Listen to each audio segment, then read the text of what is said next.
Hello ladies and gentlemen, my name is Stollings. You know me here on YouTube as MarauderEX, and as always I'm your host for Operation Recap, where I take some of the stories from Rainfall.com, and I display them here on YouTube to give them a little bit cross-promotion, but now I'm also starting to do my own slant on things, give my 2 cents about my feelings on the story itself, for good or ill. So, with that said, I'm going to go ahead and jump into this week's stories. I've got 3 for you this week, so let's see where we go with this. First up, Yu Suzuki is researching ways to fund a new Shenmue game. Now, for those of you who do not know what Shenmue is, it is a game that originally came out on the Dreamcast and then had an Xbox sequel. Very interesting games. Imagine Grand Theft Auto sandbox type world, but alive. More alive than Grand Theft Auto. GTA always has, it's like, oh, we've got these cars that go in this, particular circuit, this particular pattern. Same with people, things going on that time. Shenmue is more organic than that, I guess is the word. Like, anything you see in the world you can pretty much interact with. You can get a job, you can start collecting things from vending machines, you can take care of cats, you can get a, it's crazy what all you can do with this game. And I'm a fan of it, to an extent. I've played the Dreamcast version, not fanatical about it, but the problem I have with this is that the first 2 games costs, after counting inflation, in the neighborhood of $100 million to make. And to me, that's just another AAA title. That's just, we're going to spend a ton of money developing a game that means we have to sell X number more units to break even or make a profit, and that's, I can't get behind that. Now, may not be the case with Shenmue 3, but Yu Suzuki does not seem to do anything small, and the fact that he is trying to research a way to fund it leads me to believe that he would not do something small with it either. It would be just as costly, if not more so, as his previous entries in the series. If you are a fan of the series, however, it is good to hear that he is still thinking about it, and it's not just a pipe dream that gamers have had, because gamers have been clamoring for a sequel since the Dreamcast Xbox days. And understandably so. It is, visually, it's amazing. So, yeah, it's good to hear that it's not being completely abandoned, but I'm a little concerned as to how much it would cost, and if it would be something that would be like kickstarted or crowdsourced in that sort of way, and how much they would be looking for that. So, we'll see what the future holds for that. The next story for this week is Bravely Default Flying Fairy. The series may expand to new platforms. And I'm going to butcher this guy's name. I apologize wholeheartedly. Silicon Studio President Terada, T-E-R-A-D-A, recently spoke out about the series. We may expand to other platforms in the future, but we don't have a clear plan yet. We're talking about it, maybe using other devices, but we don't have a clear plan. So that was a quote directly from him about where the series would go, and personally, I kind of hope it does come to a different console, or multiple consoles. Bravely Default was kind of developed with the 3DS in mind, using its stereoscopic 3D to give the world a little bit of depth, both visually and in a sense of personality. There's more to the world than just what you see. But given that it was developed specifically for the 3DS, I really feel that they would be able to do more with other consoles as well. Have a Wii U version, they would be able to play to the strengths to that.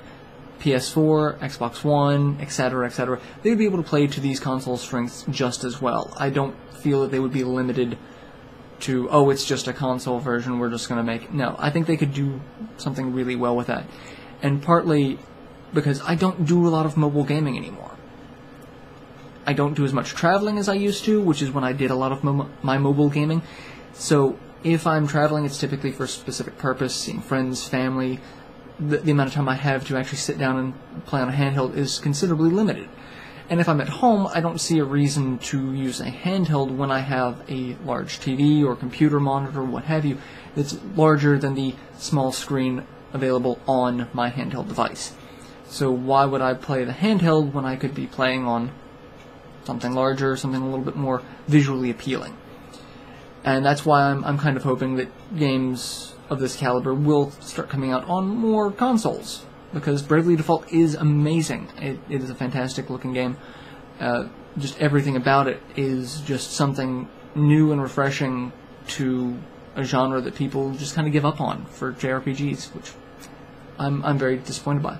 So here's hoping that Silicon Studio is able to branch out and bring this series or games of this caliber to other consoles. That would be amazing. My last story for this week is Game Boy Advance games coming to Virtual Console. The launch lineup has been revealed. This is something I've talked about before, GBA games and DS games coming to the Wii U. Personally, this is something I feel that should have happened a long time ago with the Wii. Game Boy Advance games should have come out on the Wii. DS games should have started coming out on the Wii U right at launch. You would have expanded your launch library considerably. You would have had a huge selection of titles right from the get-go. But for some odd reason, it's taken them over a year. I don't know why Nintendo is just kind of dragging their feet on this. But the GBA games to be released, very, very good lineup. You've got Advance Wars, Mario & Luigi Superstar Saga, Metroid Fusion, Kirby and the Amazing Mirror, WarioWare Inc., F-Zero, Golden Sun, Super Mario Bros. 3, Yoshi's Island. Good games. Really good games. And these are going to come out from April 3rd through April 24th. All confirmed release dates. I was really excited about Golden Sun. It's a fantastic RPG. My only problem with it is it's really late getting to this. You guys should have been on this forever ago. You really should have.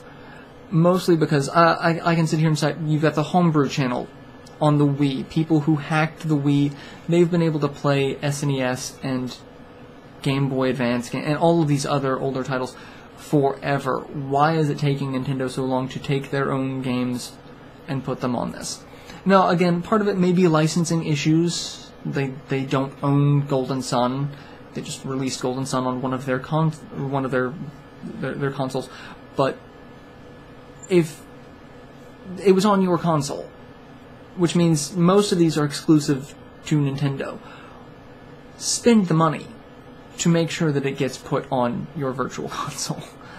And spend the money to make sure it stays there. I'm incredibly frustrated that titles like the Teenage Mutant Ninja Turtles games on the NES, the Donkey Kong Country games on the SNES, are not on the Virtual Shop anymore due to some sort of bizarre licensing agreement. They are your games. You may not have made them personally, they may have been third-party, but they are on your consoles and only your consoles. Spend the ridiculous amount of money you banked from the Wii to make sure they stay on your shop. And spend the money to make sure they come to your shop quickly. Having these games come out on a regular release cycle, having a lot of games come out every week just to expand your library will not hurt you in any way. And I could rant about this forever, but I'm not going to. I'm just excited that some of these games are finally coming out, and so that I can play them on a large screen, looking a little bit nicer than a handheld. So, kudos to them. Hopefully it shows that they can do something. It can be done. So, I'm gonna go, but let me know your thoughts and opinions on these stories, or on my thoughts and opinions in the comment section below, and let us know what you think about our stories on the comments at Rainfall. Talk to us. Again, talking, fun. Even if you don't agree with us, you don't share our opinions specifically, see if you can convince us otherwise. Tell us why you feel this way. You never know. We might see a different side of the story that we never considered. And we will grow as people. Anyway, I'm going to go, and so go check out Rainfall. We've got a ton of great pieces out over the last couple of weeks. We've got a character bracket following March Madness, so you can vote on your favorite RPG villain. We've got a lot of building character. We've got a ton of reviews, so go check out all of that stuff. It's fabulous. I am going to go read some of those, and I will see you guys next week. Till then, later, everyone.